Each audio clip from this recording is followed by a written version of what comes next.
Jesus. I don't know. Did I do that right? Let's do it. Let's do it again. I don't feel good about that one. Okay, let's do it again. Let's do the same premise again. Sorry, I'm yawning because I'm tired. You're not boring. I'm just exhausted. You could be tired and I could be boring. Caught me on a wrong night. Caught me on a wrong night. Don't stop you crying, it will be alright.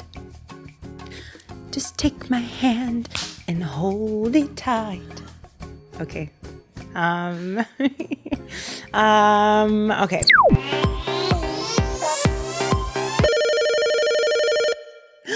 Ooh. Hey, Father. How you doing? Oh, I'm doing well. So, what story are we getting into this week? Okay, copy that. Call back later. You guys, this week we're talking about the crown of drunkards. Yeah, you heard right. Welcome to another episode of Bible Stories with me, Brianda. And joining me another week is La-Clara NYC, the Spanish croquette. How are you? I'm good. Everyone look at my Rick and Morty shirt. Rick and Morty. I love Rick and Morty. I didn't feel like getting dressed today. You look cute though. Thank you very much. I like the makeup, the hair. Thank you. Actually, deep cut. If you guys were fans of my old podcast, Super Trip Talk, super trippy. My ex co-host, her name was Puffy. She put me on Rick and Morty. And every time I watch Rick and Morty, I think about her a little bit because I'm like, oh, I wouldn't have known about like what the is it about? epicness of this show. Oh, it's such a it's how can I even begin to explain to you what this show's about? It's an animation series. You can watch it on Hulu. It's a trippy show. It's very, very like. Is it like, are they high or something? Well, speaking of drunks. Rick's drunk all the time. Rick is drunk all the time.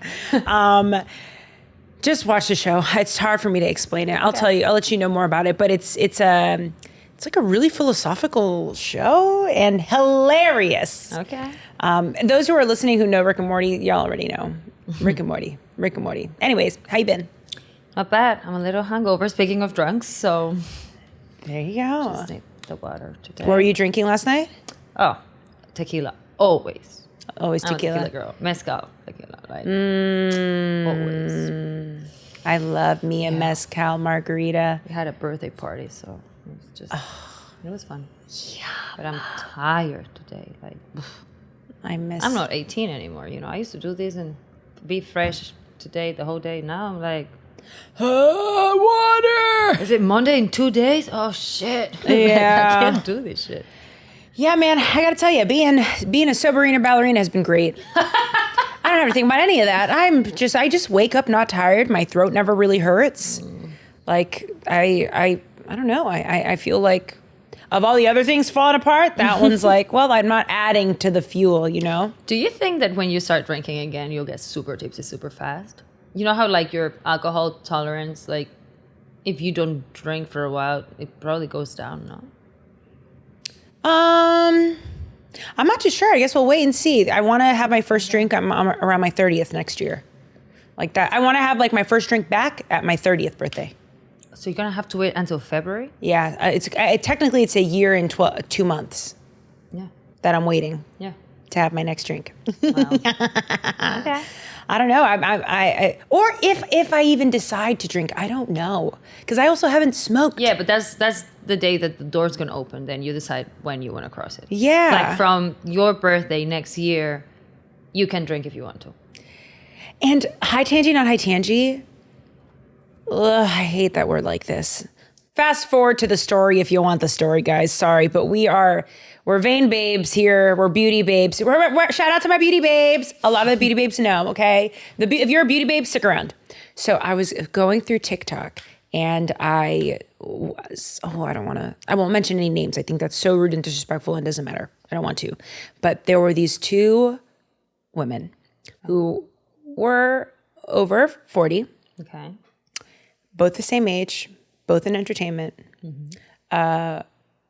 One has been known for having like her teens to her 20s was just like wilding out, partying, drugs, Paris like Hilton? you name it. I'm not giving names. I don't want to do that. I'll never do that. I don't want to do that. Okay. And no. Oh. And first of all, Paris is, and she's not in her 40s. Paris is not in her 40s. Oh, okay. She's in her late 30s, or she may be 40. Okay. This other woman, they're the same age. She's known for being like either sober or like very minimal drinking, like once a year, never went out, super like, she's just known for like. I see where you're getting. And the TikTok one was her, the one was the one that, The party animal? the party animal, and then the one right after was the woman who's known for holistic and clean products and also, and they looked 15 years apart. I know. That is crazy because that's one of the reasons that made me want to go vegan. Really? I saw a page of this woman who was on her 70s or something like that. She'd been vegan not her whole life, but like her whole Adult life? Mm-hmm. She looks so good, like so young, great skin, hair, like everything was just great. And I was like, oh shit, that's how you look. Well, there are other factors too. There are No, genetics, it's also SPF, yeah, of course. But it's also a sign of exercise. health, you know? Yeah. It's not only for the vain side of it, but also looking good means that your body is healthy. You're good, you know? Yeah, like it's really a reflection of what's going on inside too. Our organs age as well. Yeah. We don't even think about that. True. Like your liver ages, your heart ages, your kidneys age.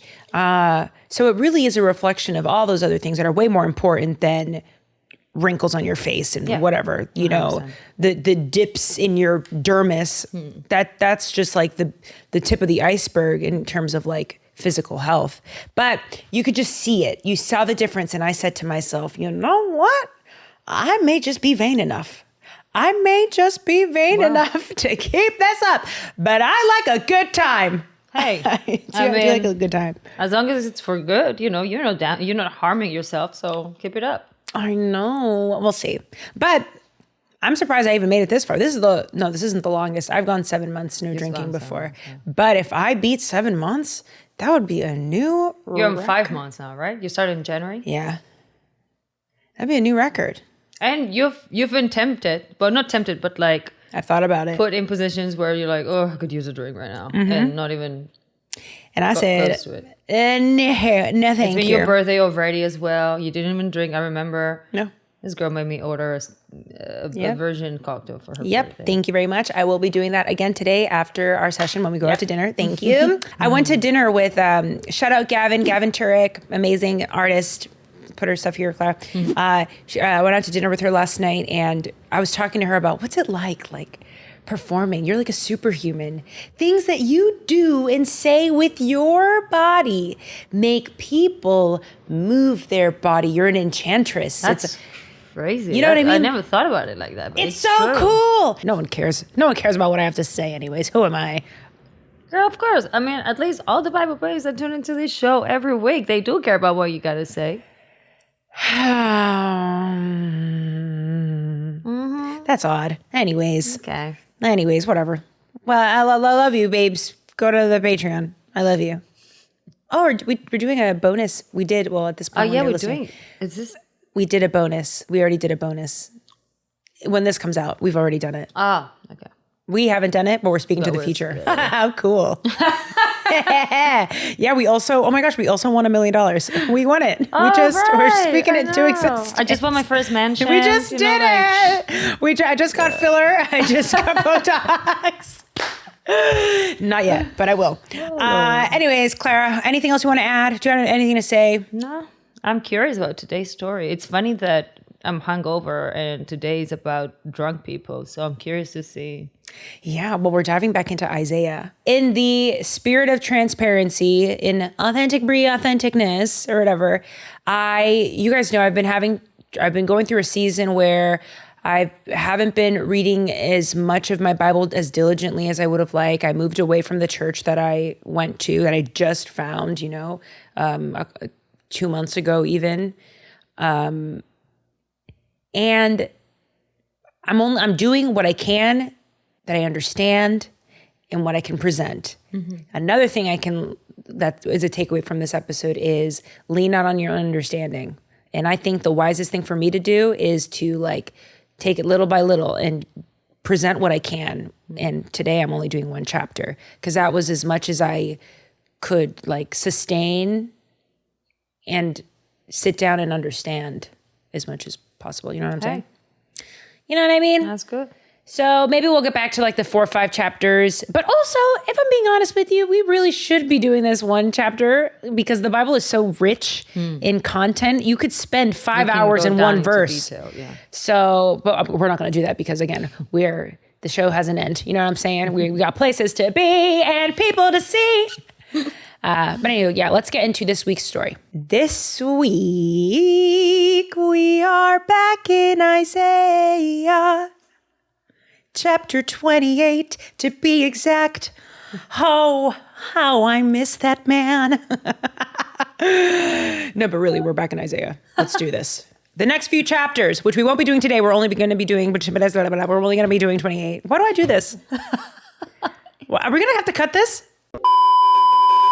Even though this week we're only going to be talking about chapter 28, the next few chapters of Isaiah involve prophet Isaiah speaking to Israel about how men shouldn't rely on their own understandings or on their own bodies. Okay? He basically says we don't know any better. And that includes people who love God and those who don't even know God. Okay? Equal opportunity provider here. We both get it the same. It's easier for both groups to lead a life influenced by the body's natural desires. Isaiah conveys that it takes a tailored kind of discipline to lead a life motivated by what spiritually moves you. These next chapters, we see Isaiah crying out to Ephraim and Jerusalem because he legit can't understand them. Pause here. For those of you who are just joining us and don't know, Ephraim is Israel, the north, okay? Jerusalem is obviously in the south, but just so we all understand. So Isaiah tries to speak to the people in Israel, which is what chapter 28 is specifically addressing, but he literally can't understand them. No, seriously, Isaiah can't understand the people of Israel because they're drunk. They're slurring their words and is that you? He literally can't understand them. And who wants to have a conversation with drunk people? True. Who? There is nothing worse. It's the worst. Than being the one sober person having conversations with drunk people. True. They all think they're Elon Musk or some innovator and all this, let's trust me. And meanwhile, they're all they're not making no sense. That's exactly what's happening with Isaiah at this time. Yeah, but I also want to know, why are they drunk? Why is the people drunk? Is there a reason? Corruption. I don't know what to tell you. When they're in a place of distance from the Lord, you're not really regarding your body.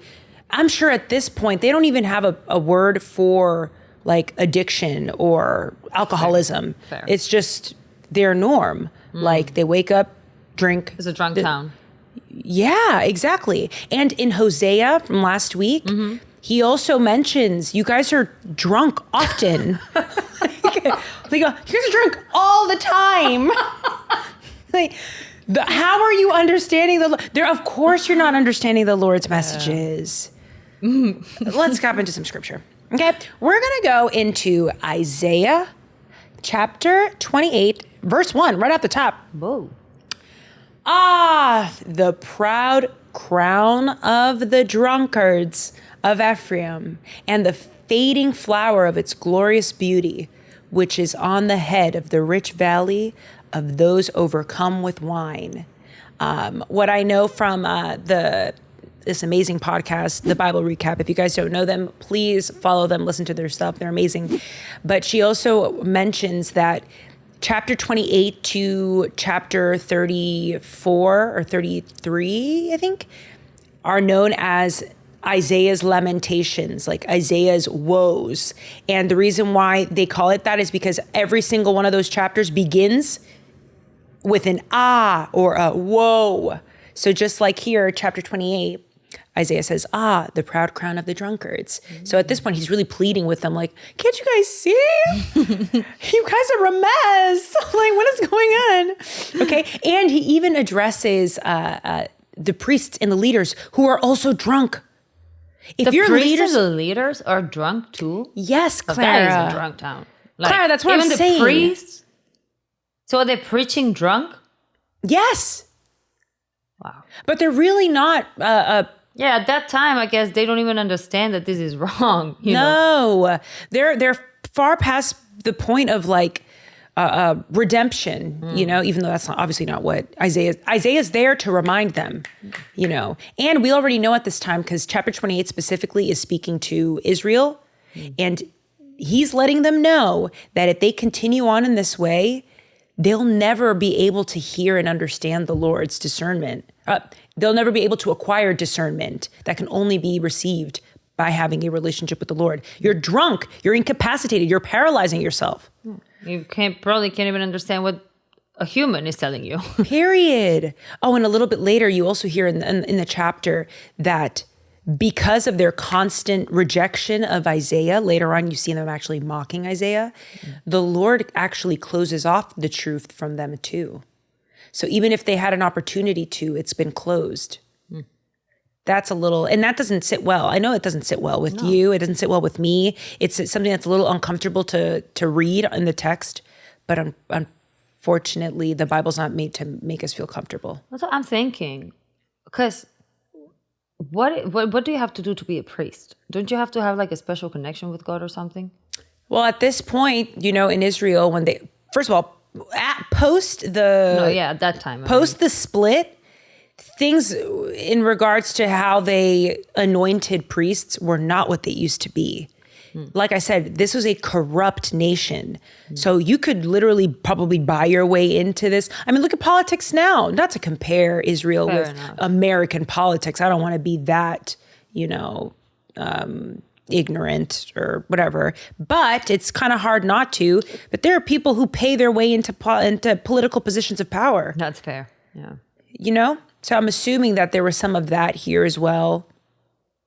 But in Isaiah verses 7 and 8 of chapter 28, Isaiah tells the priests and the leaders, these also reel with wine and stagger with strong drink. The priest and the prophet reel with strong drink.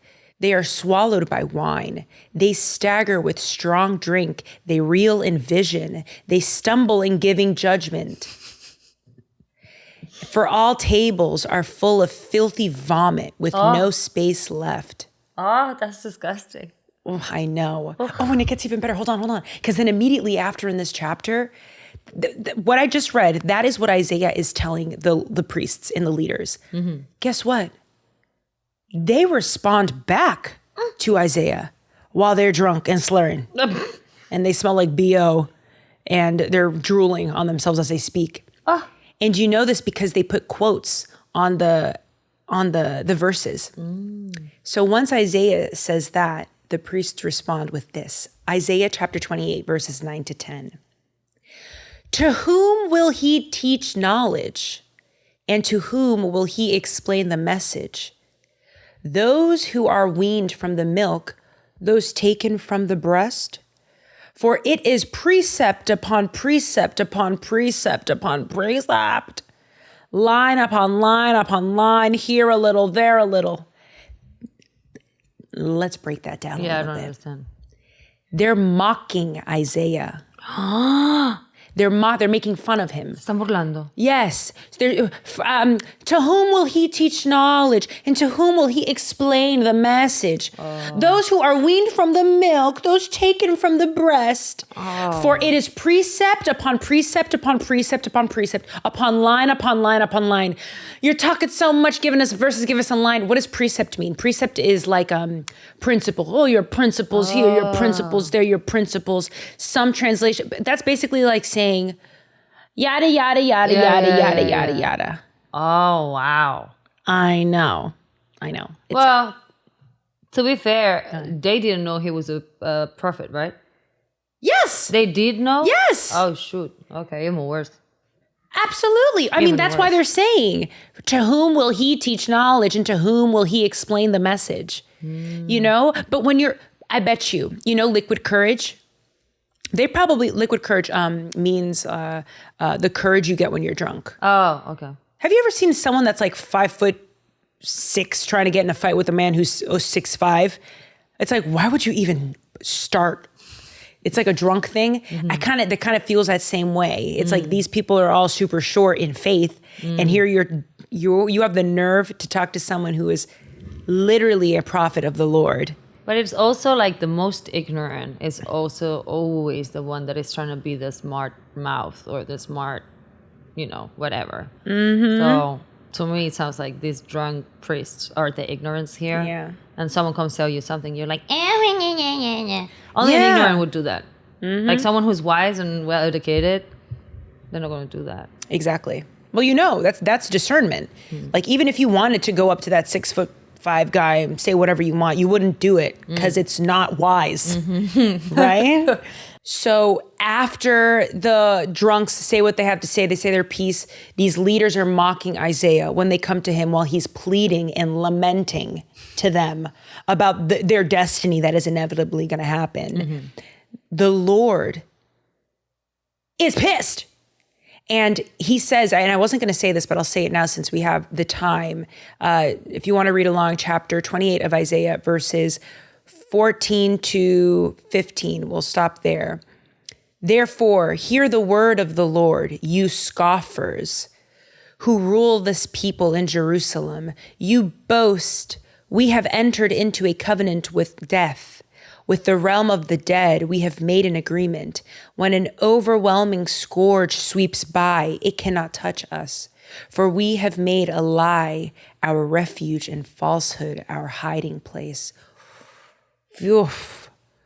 For we have made a lie our refuge and falsehood our hiding place. That is kind of startling. And I don't know about you guys, but this chapter in particular hits really hard for me personally, because I don't know, I feel like I'm in that window of time right now a little bit, sort of. I mean, my impediments aren't necessarily drunkardness, but in a way it's this detachment, right? That like this rebellious heart of like not praying and not reaching out when you should, not being in your word as much as you should, which we can be prone to, especially when you're not in community. But it's overwhelming. When an overwhelming scourge sweeps by, it cannot touch us. For we have made a lie our refuge and falsehood. I don't know. It also shows us that God can close people's ears to the truth, because the Lord is pissed at this point. He's upset with them. But what's the point of closing the truth to them, though? I think that the Lord closes the truth to them so that the bottom is met. Like they're going to reach their bottom. Right? It kind of reminds high tangy, not high tangy, but let me see if I can get you to kind of understand a little bit. Think about an adult, a young adult, but adult, not a teen. A 35-year-old, 40-year-old living in their parents' basement, still, no rent. Or maybe a little less so. Let me lessen it, because you're seeing more of it now with our economy. Yeah, you're seeing more of that situation now, which I don't think is necessarily wrong, especially if you're collaborating with your family and paying rent and stuff. I don't know. I don't want to judge. I'm not here to judge at all. But let's just say you are someone who anytime you're struggling, anytime you've hit a road bump, you have your parents to call to. What a privilege. What good fortune you have. And your parents every single time are there to bail you out of jail. Every single time. What happens when the parent says no one time? Isn't that better for them? Yeah.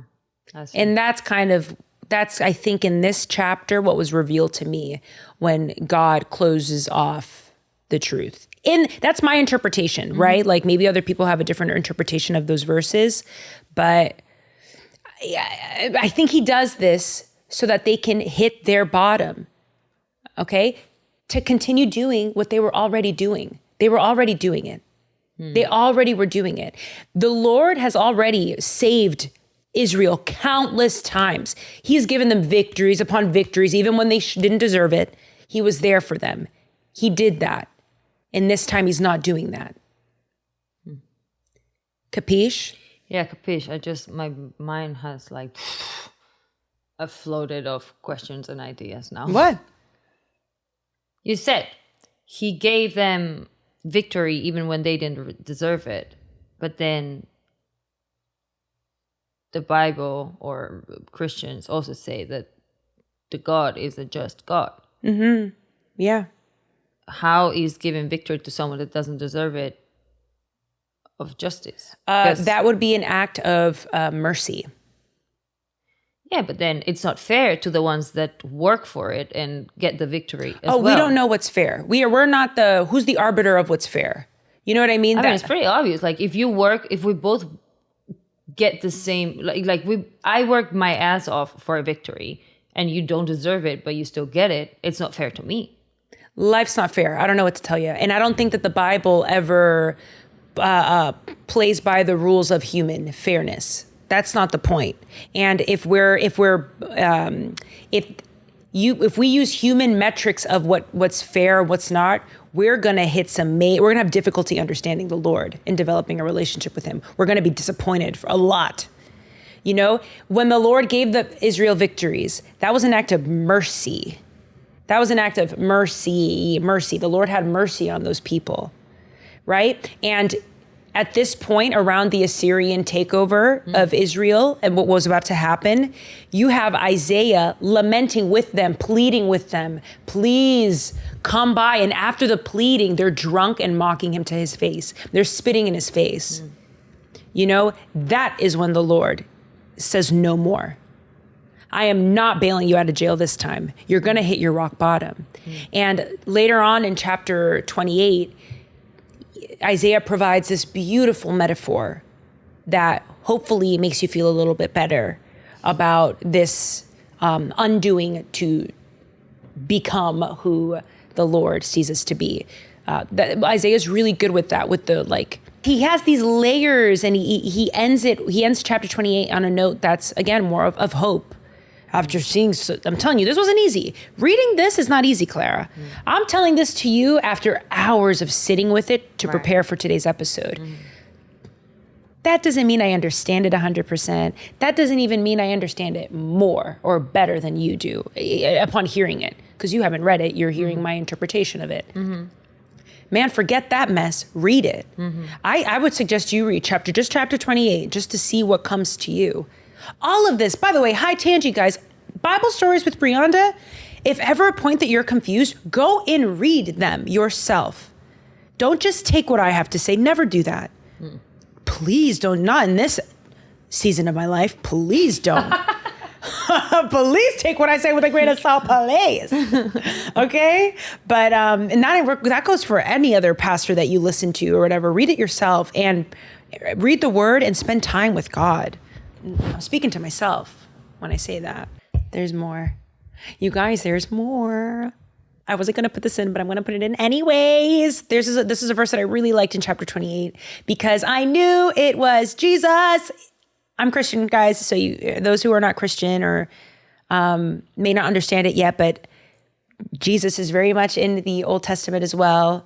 And it feels so good to say that out loud. I used to be embarrassed to say that, and I don't know why. Why? Just because I haven't been embarrassed about saying that in quite some time. But it like year one of my Christianity, it was so hard for me to even comprehend the fact that Jesus, the man, the Son of God, could have been in the Old Testament. But after a couple years of being in the Word and praying, and going back and reading the Old Testament, it is so clear. And chapter 28 is clear of it. It's in the text. It's referring to the prophecy of Jesus. Listen, in Isaiah chapter 28, verse 16, it reads, "Behold, I am the one who has laid as a foundation in Zion, a stone, a tested stone, a precious cornerstone of a sure foundation. Whoever believes will not be in haste. Whoever believes will not be in haste. Whoever believes in Jesus as their foundation will not be in haste." At that time, they didn't know about Jesus. They didn't know that that was Jesus. I'm trying to think of like that time. They probably thought they were talking about an area or a temple, right? Because it says a stone, a tested stone, a tested man named Jesus. But that's just one example of where it is. Maybe I'll do like a bonus, or something where I could show you different parts of the Old Testament where I see Jesus so clearly, like that is him. He's been around. Aw, Clara. Jesus is so good to all of us. I love him. Okay, let's continue. So, moving right along. We are already winding down on chapter 28. And at this point in the chapter, Isaiah is now comparing the people of Israel to herbs and wheat. Wheat? Oh, no, Clara, wheat. Huh. Wheat. Like grain, bran, not yerba. Okay. Not green. green. They were drinking. Yeah, you don't know. No. Okay. Snoop Dogg is not around here. No, please, enough. Okay, let's get into some scripture before this girl gets some more ideas. Isaiah chapter 28, verses 27 to 29. Dill. Oh, I love dill on my fish. What's dill, the herb. Yeah. Mm-hmm. Oh, you say herb? How'd you say it? It's very European of you. Oh, really? How do you say it? We say herb. Oh, herb. But you guys say herb. Well, they guys, no? The UK guys. Yeah. Or the Europeans that don't speak English. Like. Oh, yeah, that's right. I guess that's right. Okay, never mind. Back into scripture. Isaiah chapter 28, verses 27 to 29. Dill is not threshed with a threshing sledge. Let me define thresh. Say, please.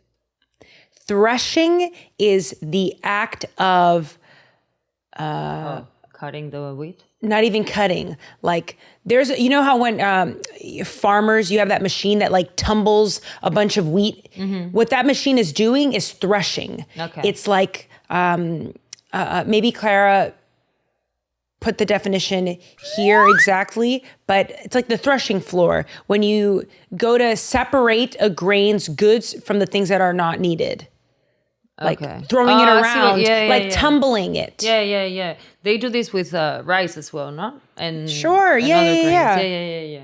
To separate the parts that you don't need from the parts that you do need. Yeah. Copy? So dill is not threshed with a threshing sledge, nor is a cartwheel rolled over cumin, but dill is beaten out with a stick, and cumin with a rod. Does one crush grain for bread? No, he does not thresh it forever. When he drives his cartwheel over it with his horses, he does not crush it. This alone comes from the Lord of hosts. He is wonderful in counsel and excellent in wisdom. Clara, I'm going to text this to you because you need to read it. You need to see it. Mike. No, you need to see it. Mike. Clara, you need to see it. I need you to read, and I need you to read it. Just. I was listening. No. You need to see it. I'm telling you right now. You need to see it. Okay. Oh, so that's like the comparison is the alcohol is the how you call it, threshing? I mean, it could be alcohol, whatever. Yeah. Whatever it is. Damaging your... Oh. Yes, exactly. And reaching that bottom, that rock bottom, is not meant to paralyze you forever. The Lord would never co-sign that or condone that. Mm-hmm. You know what I'm saying? It's temporary. Yeah, I get you it. know? Yeah. So like that in chapter 28, a chapter that was so kind of like, You learned a lot about God and his relationship with the Lord. You learned a lot about the Lord in chapter 28 that wasn't the most savory. Right. So when I asked you, like, why did the Lord close the truth to them? I see now why you said what you said, because, like, obviously you had read that before and I didn't. But I see now the perspective of it, where you're like, oh no, it's like now handle it, no. It's like improving outside your comfort zone, but I see now. Well, listen, guys, the point of threshing isn't to beat the wheat to a pulp. You know, why would the Lord do that? To make it unusable? We got to make some bread. All right? It's the opposite. The point of threshing is to separate the edible part from the inedible part of the grain. And when we are in a threshing season, it isn't supposed to paralyze us. No, the opposite. This is a faith growth spurt, you know, and it hurts. You know, like growing teeth when you're a baby, it hurts. But you need that new teeth for your adulthood, right? It's a time to learn, to hear and recognize the Lord's voice, to have that discernment. You know, where is the Lord in your story? Where is the Lord in our story? Oh my gosh, that was so cute. I felt that. I really did feel that one. That was poetic. Huh. Look at Isaiah being channeled. Thank you. Moral of the story, yeah? Let's go. I loved that. Yep. Chapter 28 was cute. Moral of the story is, lean not on your own understanding. Now, there are other parts of the Bible that convey the same message Isaiah did on not leaning on your own understanding. For example, Proverbs chapter 3, verses 5-6. Trust in the Lord with all your heart, and lean not on your own understanding. In all your ways, acknowledge him, and he shall direct your paths. That passage is the most referenced when we want to explain away something we don't understand. To lean not on your own understanding is really just another way of saying we need to live by faith. It is living with the confidence that God always does what's best, even when you don't think it's happening, okay? Like in Jesus' Sermon on the Mount. Jesus talks about scarcity with a bunch of people coming to him with questions and worries. It's in Matthew chapter 6, verses 31-34. It says, therefore do not worry, saying, what shall we eat? Or what shall we drink? Or what shall we wear? For after all these things the Gentiles seek. For your heavenly Father knows that you need all these things, but seek first the kingdom of God and his righteousness, and all these things shall be added to you. Therefore, do not worry about tomorrow, for tomorrow will worry about its own things. Sufficient for the day is its own trouble. Jesus is telling us that when we lean on our own understanding instead of his, we are self-inflicting unnecessary worries and struggles on ourselves, just like the Israelites at the time of Isaiah. Yeah. Jesus promises that if we lean on God by putting him first, everything else will be taken care of for us. And Jesus does not break his promises, okay? Ooh. Hey, Father. How'd I do? Oh, thank you. Yeah, one chapter wasn't so bad. Clara and I are going to go celebrate with some dinner. Yeah. You know, trust me, just virgin drinks for me. No, I'm happy about it. I don't know, like a virgin marg, Father? A little too tart. The whole point is the alcohol. That's what makes it fun. Maybe I'll just do a water.